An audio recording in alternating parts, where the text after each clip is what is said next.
What you are saying is कि lending agencies और donor agencies जो हैं, अगर कोई if they really put their foot down, तो then only it's going to happen, otherwise इसका कोई फ़र्क नहीं पड़ेगा।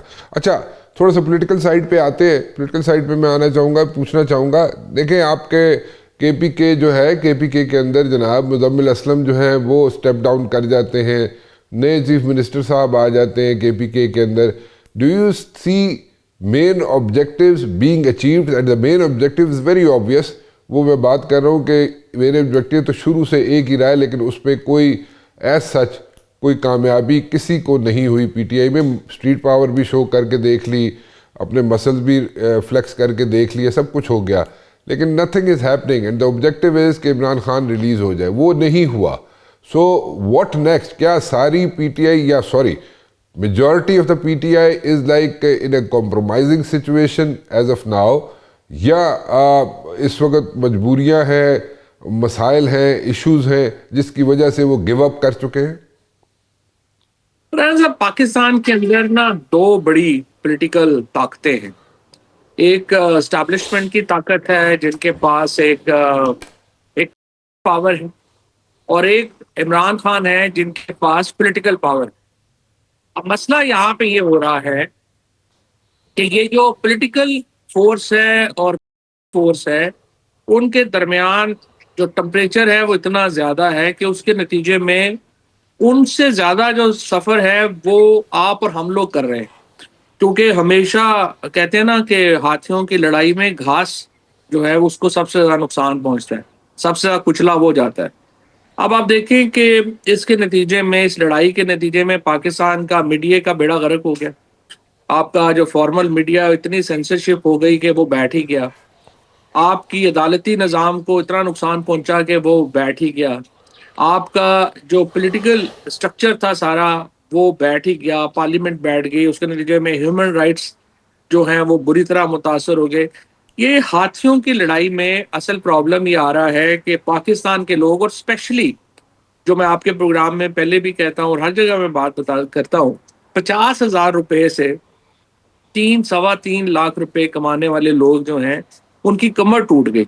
यानी आज जो किसान है वो देखें सफ़र कर रहा है, हमारा जो छोटी इंडस्ट्री का मालिक है वो सफ़र कर रहे हैं, और हमारा जो मीडिया के लोग थे वो सफ़र कर रहे हैं, हमारे जो सारे मुलाजमत पेशा सैलरीड लोग हैं वो सफ़र कर रहे हैं। और अनफॉर्चुनेटली मुझे ये लड़ाई ख़त्म होते नज़र नहीं आ रही, और ना ही हमारी जो मिजरी है वो ख़त्म होते नज़र आ रही है। और जाहिर है कि हमारी तो कोशिश यही है कि किस तरीके से टेम्परेचर नीचे आए। जब तक इतना पॉलिटिकल टेम्परेचर ऊपर रहता है, देखिए पाकिस्तान के अंदर चीज़ें बेहतर नहीं होंगी। ये ठीक है, एक स्टेटस को बन गया है। जिस तरह से मैंने कहा, दो बराबर के हाथी जब आपस में लड़ रहे हैं तो हम लोग सफ़र कर रहे हैं। लेकिन चोई साहब, सिंपल सी बात है, देखें जो पॉलिटिकल इस वक्त टेम्परेचर है, I am talking about PTI and the government, let me put it this way, government, ठीक है।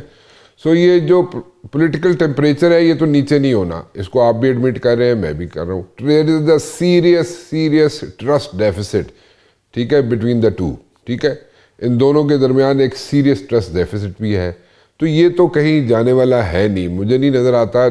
Things happen, you know things happen, you had been in the corridors of power, और आपने देखा है कि कुछ भी हो जाता है, कभी भी हो जाता है, कुछ स्पेस क्रिएट होने की बात होती है, वैक्यूम क्रिएट होता है, तो उसमें पॉलिटिकल पार्टीज या पॉलिटिकल लीडर्स अपनी जगह बना लेते हैं। लेकिन then again as of now ऐसा कुछ होता हुआ नज़र नहीं आता, ठीक है। सो अगर कुछ होता हुआ नज़र नहीं आता तो, और अगर आप स्ट्रीट पावर की बात करें तो इस वक्त भी लोग जो है दिल बर्दाश्ता हो चुके हैं, जो मौजूदा लीडरशिप है PTI से, उससे दिल बर्दाश्ता हो चुके हैं। अंदर 4-4 ग्रुप्स बने हुए हैं, 3-3 ग्रुप्स बने हुए हैं PTI के, उनसे नाला हैं लोग, ठीक है, कि यार ये की रोला पाया हर वेले, ठीक है। सो ये सारी चीज़ें अगर कपल अप हो जाए, ठीक है, वो चाहते ये हैं कि जनाब उनका लीडर जो है, PTI का वोटर सपोर्टर ये चाहता है कि उसके लीडर जो है बाहर आ जाए।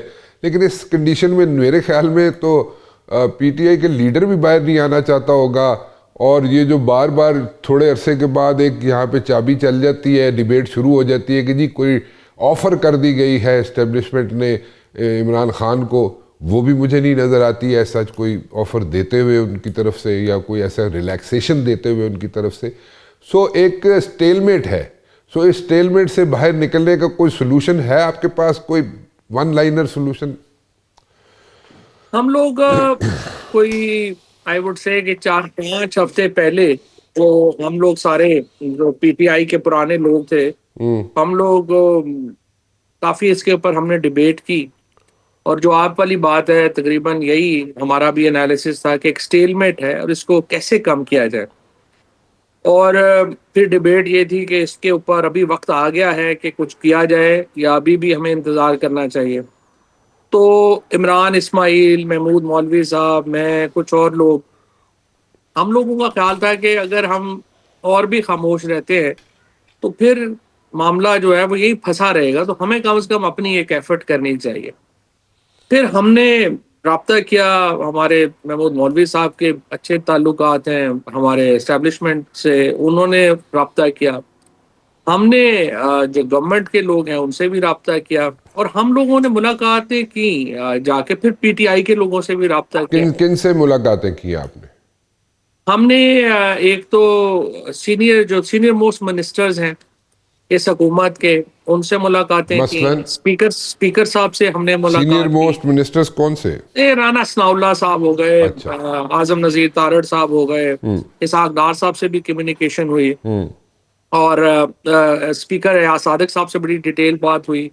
उसके बाद पीटीआई के जो कोट लखपत में हमारे सीनियर लीडरशिप है, शाह महमूद कुरैशी साहब है, एजाज चौधरी साहब है, इनसे मुलाकातें हुई। महमूद रशीद साहब से कम्युनिकेशन हुई, डॉक्टर यास्मीन साहिबा से कम्युनिकेशन हुई।